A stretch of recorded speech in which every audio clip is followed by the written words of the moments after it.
Hey guys, Micah here from EbikeSchool.com, and today I want to give you guys a follow-up on the City Slicker electric motorcycle. Now you guys might remember I posted a couple videos a few months ago where I unboxed it and did sort of a first look, but I've been riding this thing around for a while now. I've got about 100 miles or so on it. It's been pretty cold and snowy, so I haven't gone too far, but I want to give you an update on how I'm feeling about this bike. Now first of all, it's still going great. It's an awesome little bike, but it's actually a little more awesome now. And that's because I've been working with CSC out in California to upgrade this bike a bit. While I enjoyed it in the beginning, I could tell that it was actually programmed a bit conservatively in the controller, and the throttle response was a little low, and it didn't have all the power I felt like it could. So I talked to the guys over there, and together we've been working with the factory and working on the programming on the controller. So I'm testing out now a new upgraded controller that we've worked on, and it's got a new profile, so it's got faster acceleration, it's got more power on hills, and it's got a quicker throttle response. What that means is basically it's a lot more sporty now, and it's even more fun. You'll remember from my last video where I said I was enjoying the bike, but it wasn't the most sporty thing out there. Now it's got a lot more acceleration, and it feels a lot more fun to ride. So it's already going a lot better, and we're not quite done with the controller. There's another version we want to try to do a few more tweaks, play with the regen braking a little bit, but so far this bike is looking even better, and pretty soon we're going to have an even better controller for it, and it's going to be even more fun. Now I want to address a lot of the questions that I've been seeing about this bike. So one of the most common things that I get asked is how you take the battery out. All right, so taking the battery out is a little bit of a process. It's probably the one thing that I wish was a little bit better about this bike, just because it takes about a minute or so to go through all the steps. So basically what you do is you open this front door here, then you unplug the connections, you put the key in the keyhole here. While you're turning the key, you got to jiggle the battery a little bit. That helps sort of loosen the lock mechanism down here. You slide the locking bar strap thing off of the battery, and then you can pull the battery out. Now the battery weighs about 35 pounds or so, so you do want to be careful with it. Man, it is windy out here. It's also freezing. It's well below freezing now. If you have a garage though, and you can park in your garage, you never have to pull the battery out. You can just charge it right from the side of the bike right over here.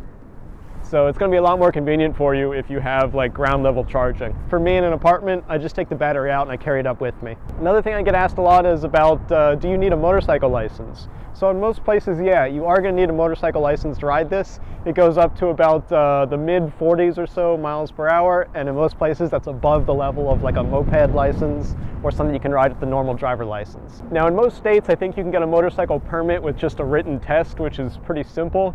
And then to get the actual license, you usually have to take some type of MSF or Motorcycle Safety Foundation course. It's usually like a 2 or 3 day course, often over the weekend. And you do some classroom instruction, and then you learn how to ride a bike in a parking lot. And it's actually a really good course because it teaches you a lot of good safety things about riding a motorcycle. You'll probably learn some things you don't really need for us electric motorcycle guys. You know, you're going to learn about using a clutch and shifting gears and the friction zone and things we just don't have to worry about. But it's a really good course, and it'll teach you a lot of good safety information that you won't get other places, so it's highly recommended. But it's really not that big of a deal to get a motorcycle license. It's pretty easy, and it's totally worth it if you want to get into electric motorcycles, because I honestly think these are one of the best ways to get around. Another question I get a lot is the range. So the range really depends how you're riding it. Most of the time I'm getting around, I want to say like 30 miles or so of range, but I ride this thing in power mode all the time, and I'm pretty hard on it.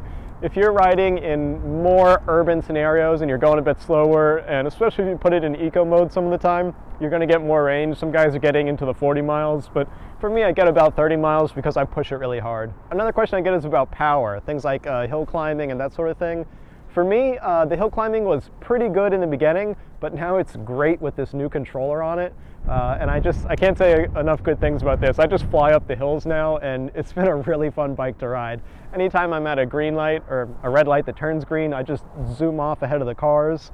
And it's really just been a nice, powerful bike in such a little package. Another question I've been getting is about registering it. I did register it like a motorcycle. I just went to my local DMV, or the RMV here in Massachusetts, and it's got a VIN number. You get, a certificate of manufacturer's origin or whatever, so I was able to get a title and register it like a motorcycle. I got a plate back here.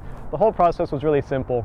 You probably will need insurance depending where you live. It's like kind of a bummer, but it's a motor vehicle, so you got to do it. Mine's like $30 a month or something. It sucks, but it's not terrible. A lot of places you can get it cheaper.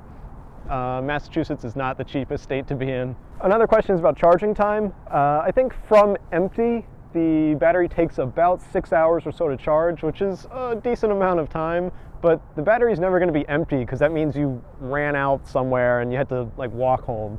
So most of the time when I charge, it takes me about 3 hours or so, because I usually charge at about half battery.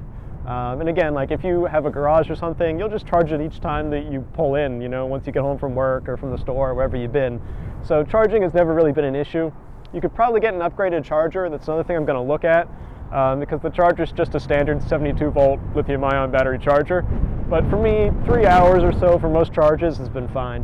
All right, last but not least, time to announce the winner of the giveaway from my last video. And the winner is Jason Prince. So congratulations, Jason. Let me know which one of my books you'd like. Either the Ultimate Do-It-Yourself e-bike guide, DIY lithium batteries, or DIY solar power. Let me know where to send it. And anyone else who wants to win one of my books, all you have to do is put a comment below this video, and hopefully you'll be the randomly chosen commenter at the end of my next video.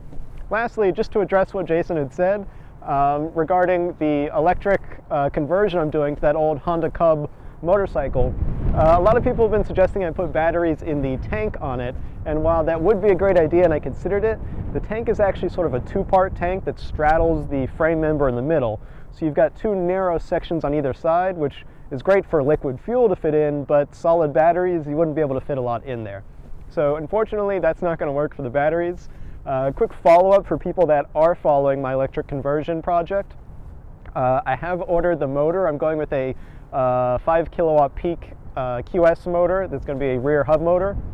I'm getting it from QS Motor, but the guys at EM3 EV are helping me lace it into a 17-inch moto rim, and they're also going to supply me with the controller and throttle and display and all that stuff that goes with it.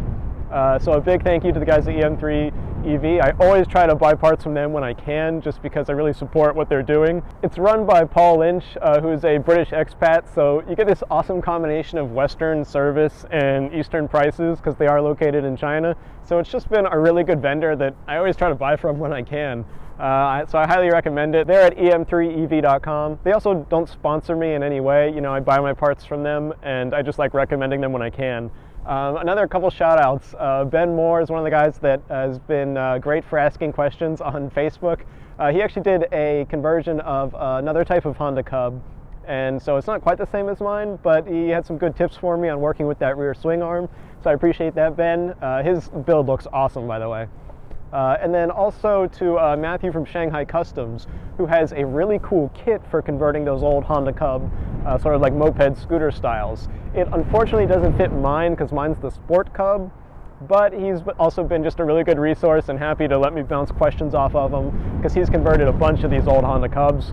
So big thanks to you guys, and definitely check out Shanghai Customs if you're converting one of those sort of scooter style Honda Cubs. I think it's like the C70, the C90, C50 maybe. There's a whole bunch that their kit fits, and it's a really cool conversion kit. So if it fits yours, that's definitely the way to go, because it's just a lot easier than what I'm doing, which is having to fabricate everything myself. So I have ordered a bunch of those parts. They'll be coming in probably the next few weeks. It's taking longer than I'd hoped, but I will be back with some updates on how that build is going. So that's it for now. Thanks for watching, guys. See you next time.